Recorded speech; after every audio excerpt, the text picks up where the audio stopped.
el mundo entero en un solo corazón. Aquí el Mundial.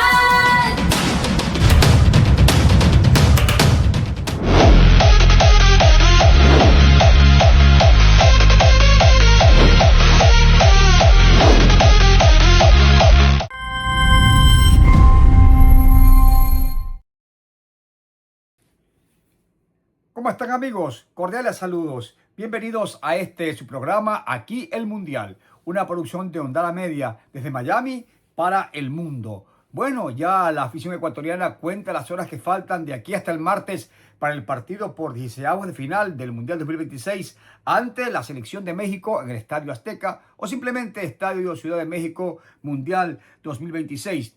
Lo cierto es que Ecuador también está tranquilo, haciendo lo suyo. El equipo ecuatoriano tiene previsto trabajar mañana en su horario normal de las 9:15.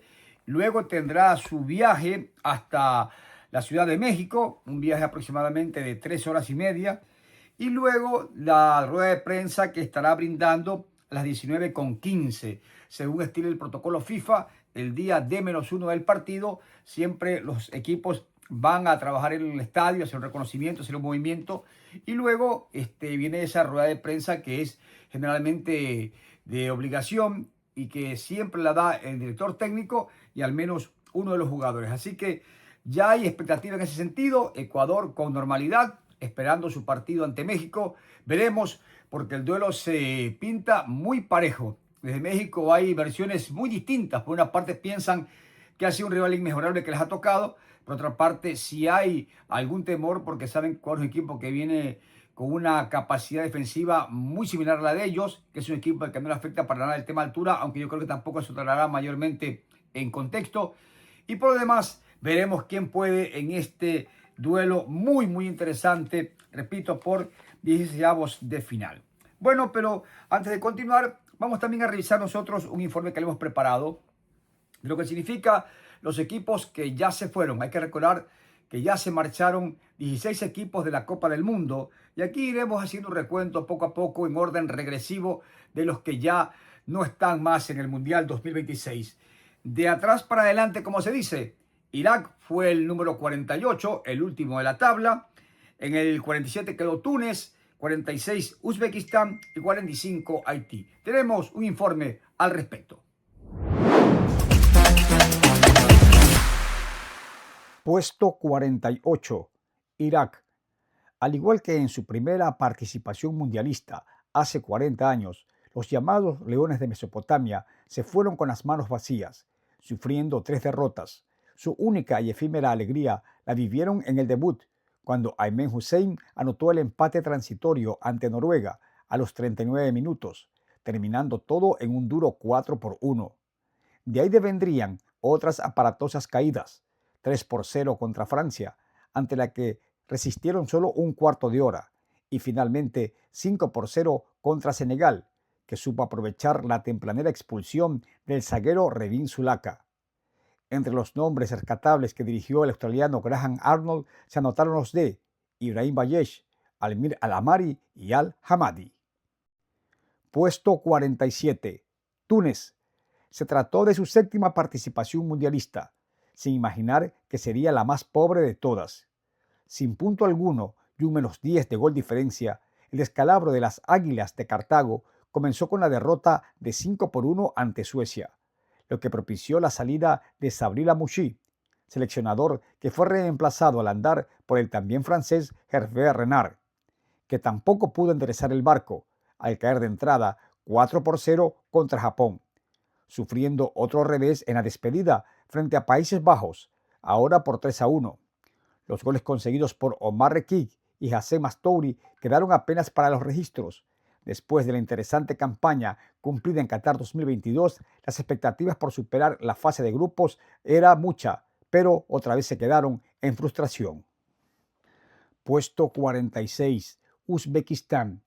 La exrepública soviética era una de las debutantes en los mundiales, pese a lo cual los llamados Lobos Blancos llegaban con ilusiones, mas la realidad fue implacable con ellos, soportando 3 derrotas. Inicialmente 3-1 frente a Colombia, a la que pusieron en aprietos con el gol de Abosbek Faizulaev, que en ese momento significaba el empate. Después sería un cruel 5-0 ante Portugal, que no le permitió el menor respiro. Finalmente, su mejor partido fue con República Democrática del Congo, al que lo tuvo en zozobra gracias al gol de apertura logrado por Eldor Shomurodov a los 10 minutos y que recién pudo ser remontado en el cuarto de hora final. A los adiestrados por el campeón del mundo italiano, Fabio Cannavaro, solo les quedó el consuelo de haber marcado sus primeros tantos mundialistas. Puesto 45. Haití. El regreso de los Grenadiers a los mundiales sucedió después de 52 años y su pobre campaña fue similar a la de Alemania 74, cuando perdieron los 3 partidos. En esta ocasión la derrota más ajustada fue en el debut ante Escocia, que marcó un solitario gol a la media hora. Luego se vieron claramente superados por Brasil, que lo liquidó todo antes del descanso con un contundente 3-0. Ya en el cierre le dieron más de un dolor de cabeza a Marruecos, poniéndose en ventaja 2 veces. Primero al minuto 10, con un gol en propia puerta del portero Bono, inducido por Lenny Joseph, y después recuperando la ventaja a través de una de sus figuras, Wilson Isidore.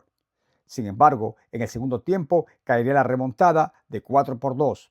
Los haitianos siguen sin alcanzar sus primeros puntos mundialistas. Muy bien, y vaya a recordar también que hoy se jugó ya el primer partido de la segunda fase de esta Copa del Mundo. Y por cierto, uno de los coanfitriones, Canadá, dio la medida. En un partido muy cerrado, se llevó la victoria cuando se jugaba el segundo minuto de adición, 90+2. Stephen Eustaquio puso el gol de la victoria y con ese triunfo Canadá avanza a tercera fase de la Copa del Mundo. El duelo fue ante Sudáfrica, Sudáfrica que también había dado un golpe cuando había vencido en la fecha de cierre de su llave al equipo de Corea del Sur. Resulta que ahora no puede ante Canadá. Sudáfrica se va del Mundial y Canadá pasa a tercera fase. Muy bien, ahora tenemos una entrevista con un colega de mucho tiempo, Juan Luis Fuenzalida, un hombre que ha trabajado en importantes medios y con él hemos conversado de muchos temas. Por supuesto, el más importante de todos, el más recurrente, el tema del partido de Ecuador ante México. Por supuesto, también hablamos de otros temas inherentes a la Copa del Mundo 2026. Continuamos en su programa Aquí el Mundial, en esta jornada de domingo, cuando ya comenzaron los 16avos de final, ya hay un clasificado, Canadá, que le ganó a Sudáfrica en esta Copa del Mundo 2026. Pero ahora tenemos un espacio para un amigo y un directo colega, Juan Luis Fuenzalida, hombre de medios, hombre que ha estado en importantes empresas laborando, lo que recuerdo otras cosas, compañeros en CRE y también Revista Estadio, que Juan Luis también laboró en ese medio por mucho tiempo. Y con Juan Luis vamos a conversar hoy día de esto que es el tema recurrente, el tema del Mundial, porque hay muchas cosas que compartir. Juan Luis, qué gusto saludarte a los tiempos, ¿ah?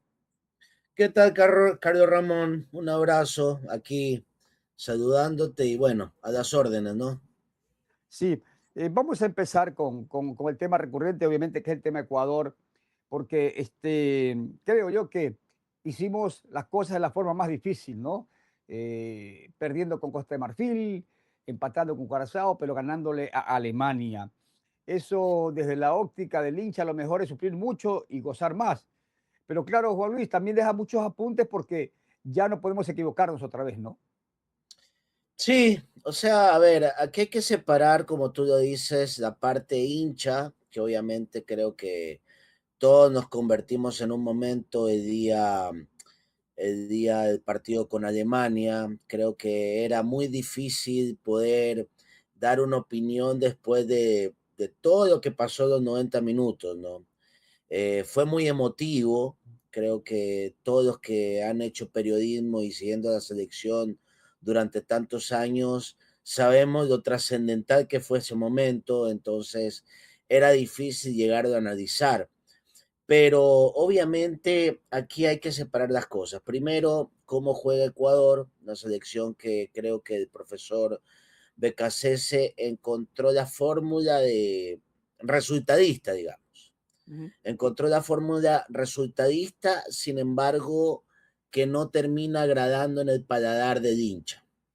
Eso es por un lado. Por el otro, creo que este mundial a muchos jugadores pensaron que era de alivio al verse campeones en Champions League, en Premier Ujú. League y en toda la League. Yo creo que dijeron, con mi presencia basta y sobra, pero este mundial ha ratificado que los equipos chicos se hacen gigantes ante los grandes. Y creo que Ecuador sufrió eso en los primeros partidos y muchas selecciones lo han vivido. Para muestra un botón, reciencito nomás se quedó Uruguay eliminado. Entonces, si bien es cierto, Sebastián Becasese para mí cometió errores en los dos partidos frente a Costa de Marfil y frente a Curazao, creo que logró corregir frente a Alemania, aunque se demoró una barbaridad en reemplazarlo a un Ener Valencia que lucha, que la pelea, pero creo que no está a nivel de Copa del Mundo. Creo yo que va a ser un aliciente, justo le toca con México, entonces creo que ahí se puede equiparar un poco el nivel físico que tiene Ener, por ejemplo, en el fútbol mexicano, y va a jugar seguramente con muchos compañeros o rivales del torneo azteca. Recordemos que los mexicanos tienen pocos jugadores en Europa.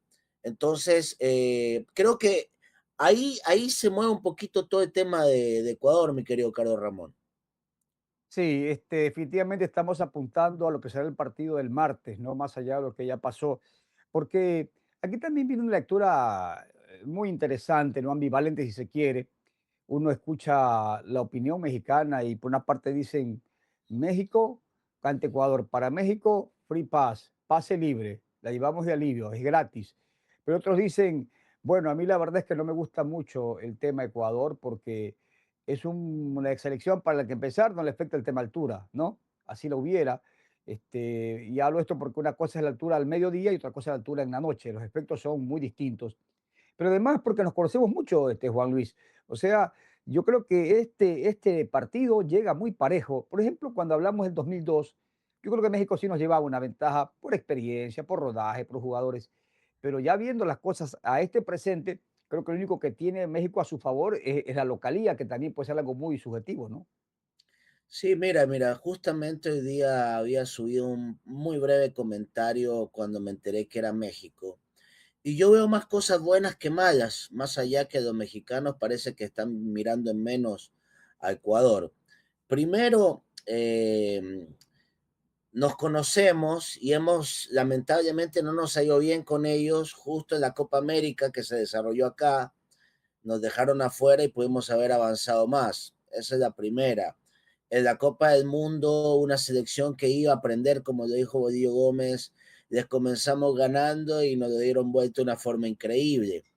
Pero ahora me parece que las cosas han cambiado y muy a favor de Ecuador, porque como te lo dije en un inicio, México, si bien es cierto, tiene jugadores en el extranjero, en Europa, digamos, no están al nivel de los jugadores que tenemos nosotros en Europa, como Moisés, como Pacho, como Hincapié, incluso me atrevería a decir los Ordóñez, incluso Sí, me sí. atrevería a decir el Galíndez, e incluso me atrevo a decir en Valencia que juega en un equipo grande de México. Ujú.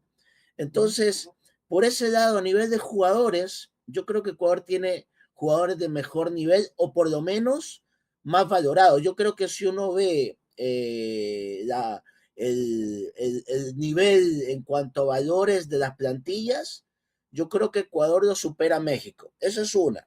Ujú. Segundo, juegan en el Azteca, va a estar eso, va a ser un hervidero, pero ese estadio es muy extraño porque cuando México juega mal se le complica mucho porque se le viene en contra a toda esa gente. Ujú. Y a Ecuador jugando en la altura con jugadores de mejor nivel, creo que puede ser algo interesante. Ahora, bueno, en el fútbol cualquier cosa puede pasar, pero yo veo más cosas positivas previo a este partido que, que en otras oportunidades, como tú lo mencionabas, en el 2002. Incluso me parece que en un amistoso hace poco también se le ganó a México. Sí, sí, sí. Yo creo que la historia cambió mucho en los últimos 20 años, ¿no? O sea, cuando tú bien refieres, Juan Luis, lo de Copa América y Mundial Corea-Japón, hablamos ya de más de 20 años, ¿no? Pero justamente es lo que marca un Ecuador que como que ha elevado su nivel.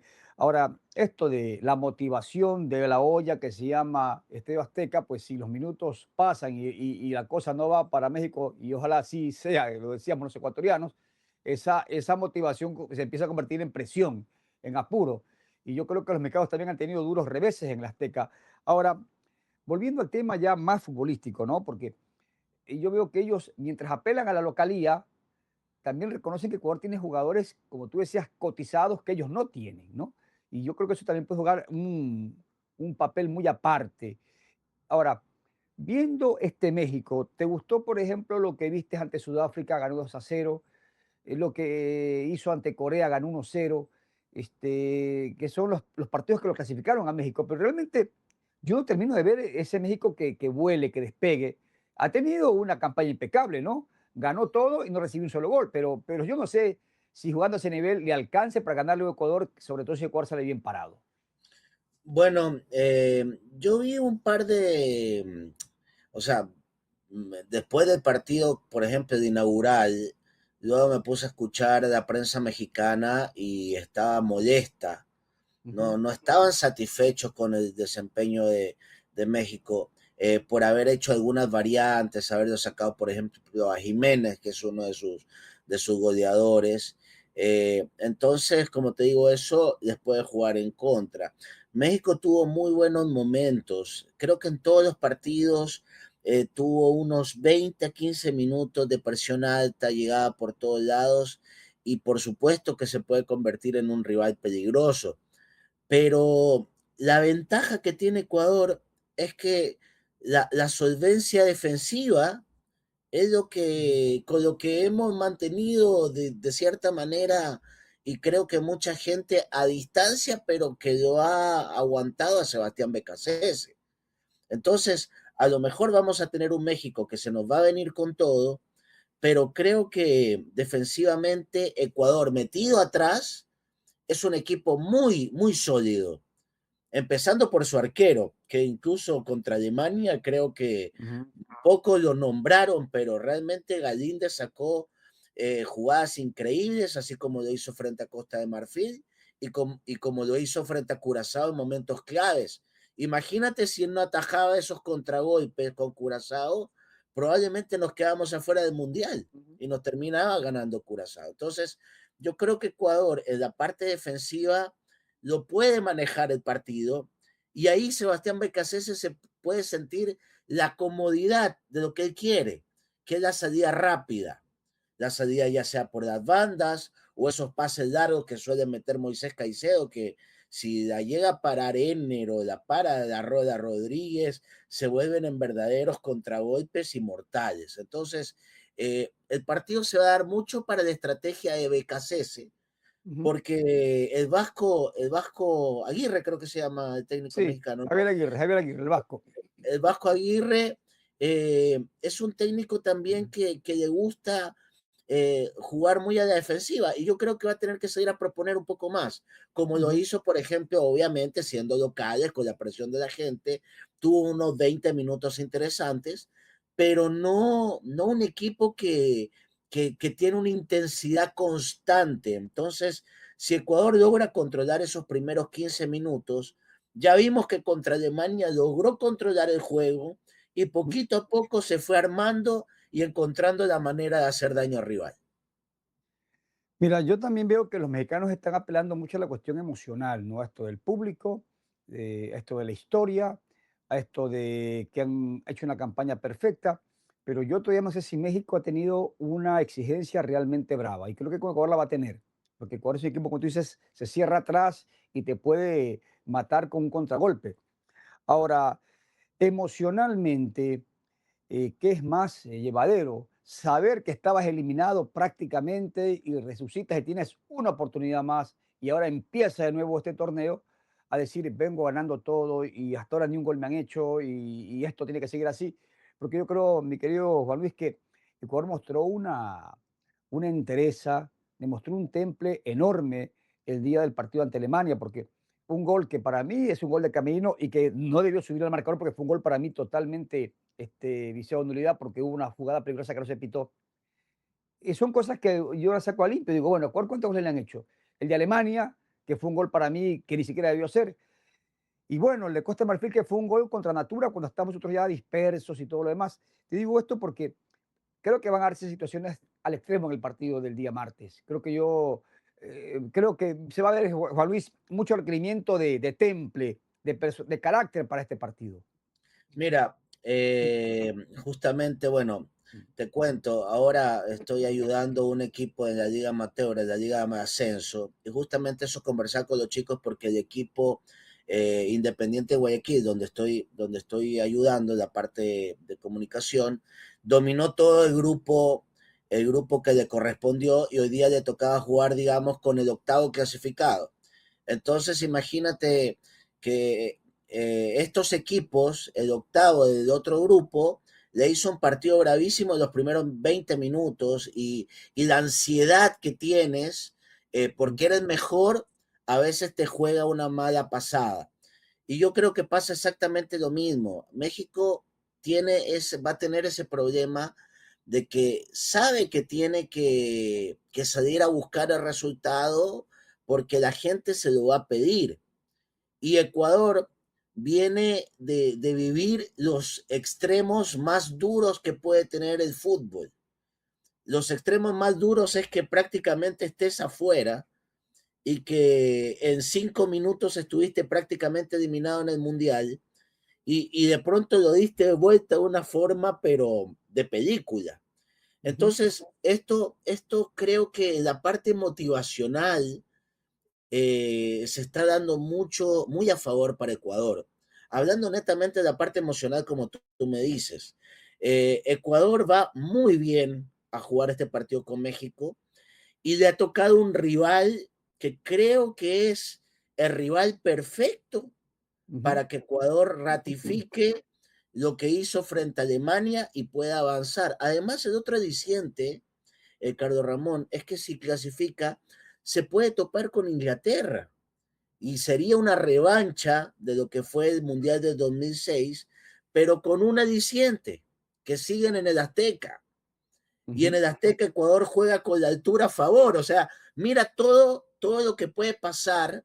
Nosotros lo vemos como periodistas, Ujú. pero en la cabeza del jugador ya comienzan a calcular, dicen, hermano, nosotros los dejamos afuera a México y tenemos la gran revancha con Inglaterra, que si los ponemos a correr, se van a fundir y a lo mejor nos metemos a otra instancia. O sea, yo creo que esto que pasó con Alemania es muy parecido a lo que, obviamente, no voy a decir que Ecuador va a ganar el Mundial, pero va a ser muy parecido a lo que vio Argentina, que arrancó en Qatar perdiendo con Arabia Saudita y muchos lo daban prácticamente eliminado y se fue fortaleciendo a medida que va pasando el campeonato. Y bueno, tú tienes la experiencia, Carlos Ramón, también de haber visto muchas selecciones que entraron muy débiles en las Copas del Mundo y en estas se hicieron fuertes. O sea, a mí, por ejemplo, no me extrañaría que Brasil llegara a una final, por darte un ejemplo.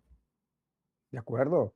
Igual tiene jugadores, tiene una historia, un peso, y son jugadores que han sufrido mucho para estar en el Mundial. O sea, ellos vienen haciendo un camino, ¿no?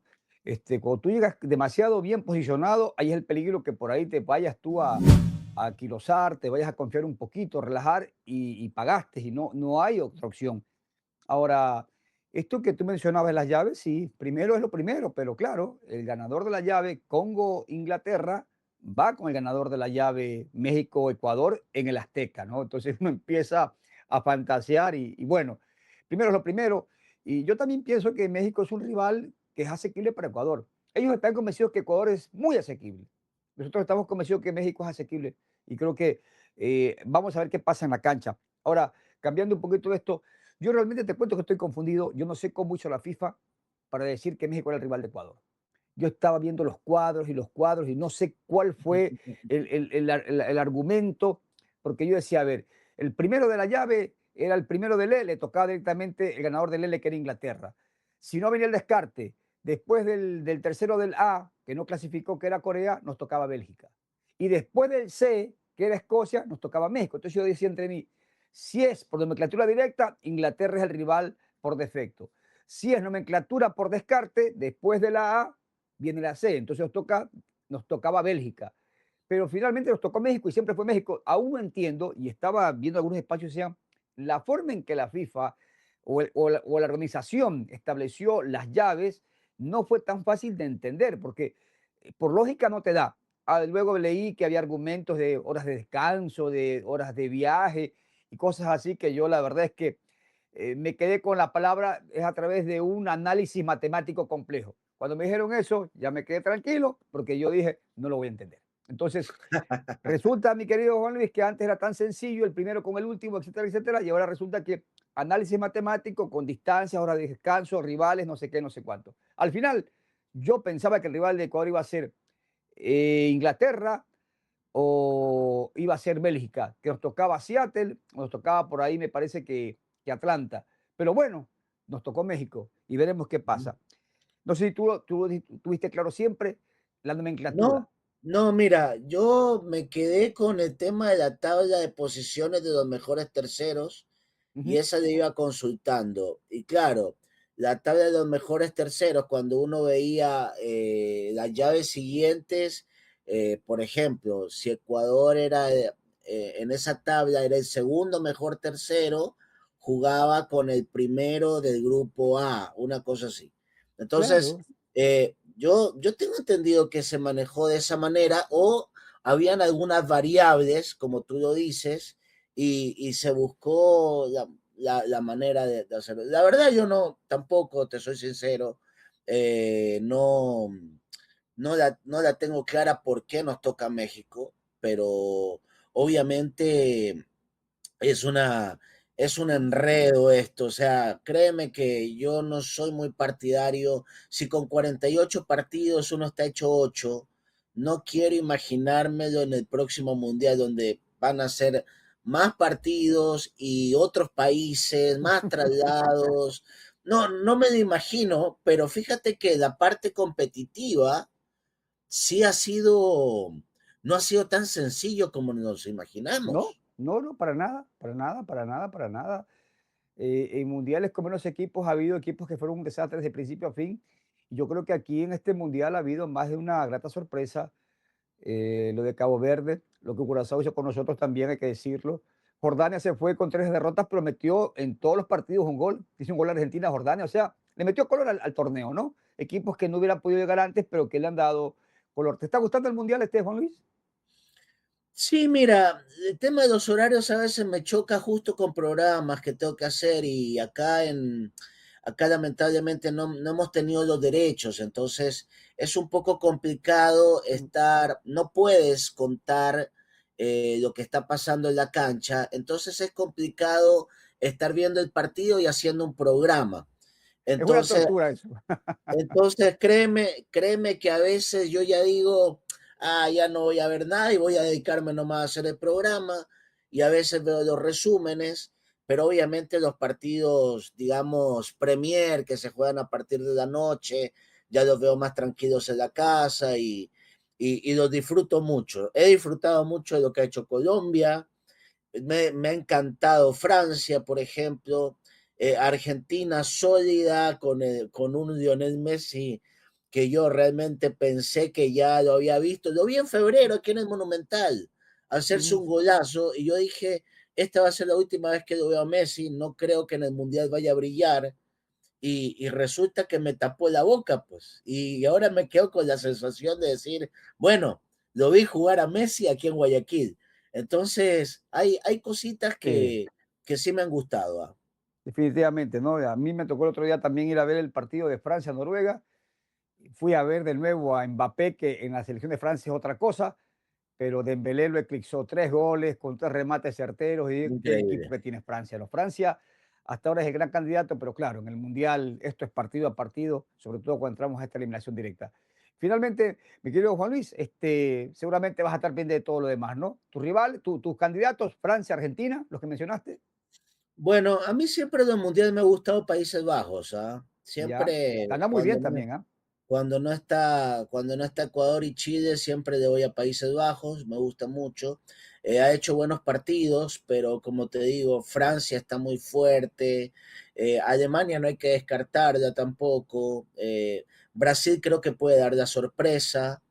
Eh, lo de Noruega, bueno, se pegó un batacazo con Francia, pero también había con un Erling Haaland implacable, lo Sí. mismo Inglaterra con Harry Kane. O sea, creo que los que han querido ver el Mundial, a las estrellas, están satisfechas. Por ahí, tal vez Cristiano Ronaldo nos está debiendo un poquito y para nosotros Ener Valencia, que puede también, si marca un par de goles, meterse en alguno de estos récords que se hacen en las Copas del Mundo. Entonces, yo creo que por ahí va a ir la cosa. Argentina, Francia, obviamente, Países Bajos, Brasil, Inglaterra y la misma Alemania, ¿no? Sí, sin duda alguna. Por lo querido Juan Luis, muchas gracias por tu tiempo y siempre es grato conversar con amigos como tú y sobre todo hablar del tema fútbol. Un abrazo, ¿ah? Un abrazo, Carlos Ramón. Gracias por la entrevista. Chao, chao. Muchas gracias. Tuvo con nosotros Juan Luis Fuenzalida, reconocido periodista deportivo en el Ecuador. Una pausa y seguimos con mucho más en Aquí el Mundial. Muy bien, y ya para el cierre tenemos la cartelera que se jugará mañana. Cartelera de esta segunda fase de la Copa del Mundo. A primera hora, Brasil ante Japón. Partido muy interesante. Duelo, si se quiere, cerrado. Brasil viene haciendo una buena tarea. Pero sabemos también que Japón es de los equipos que está opcionados, de los equipos que aparece con mucha posibilidad de seguir avanzando en esta Copa del Mundo. A segunda hora, un duelo asimismo muy interesante. Alemania ante Paraguay. Esto será en Boston. Alemania viene de caer ante Ecuador y ahora se enfrenta ante otro sudamericano. Recordando que Paraguay es dirigido por Gustavo Alfaro, que en el mundial anterior justamente había dirigido a la selección tricolor. En todo caso, Alemania, Paraguay. Y cerrando la jornada, un partidazo asimismo. Dos equipos que son fuertes. Países Bajos, equipo con opciones en los cálculos para llegar incluso a la final.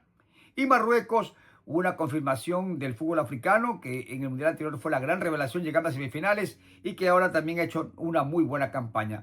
Para no perdérselo, repetimos, a primera hora, Brasil ante Japón, ya en la tarde, Alemania ante Paraguay y en horas de la noche, Países Bajos ante Marruecos. De estos partidos y mucho más estaremos de inmediato hablando en Aquí el Mundial el día de mañana. Hasta pronto.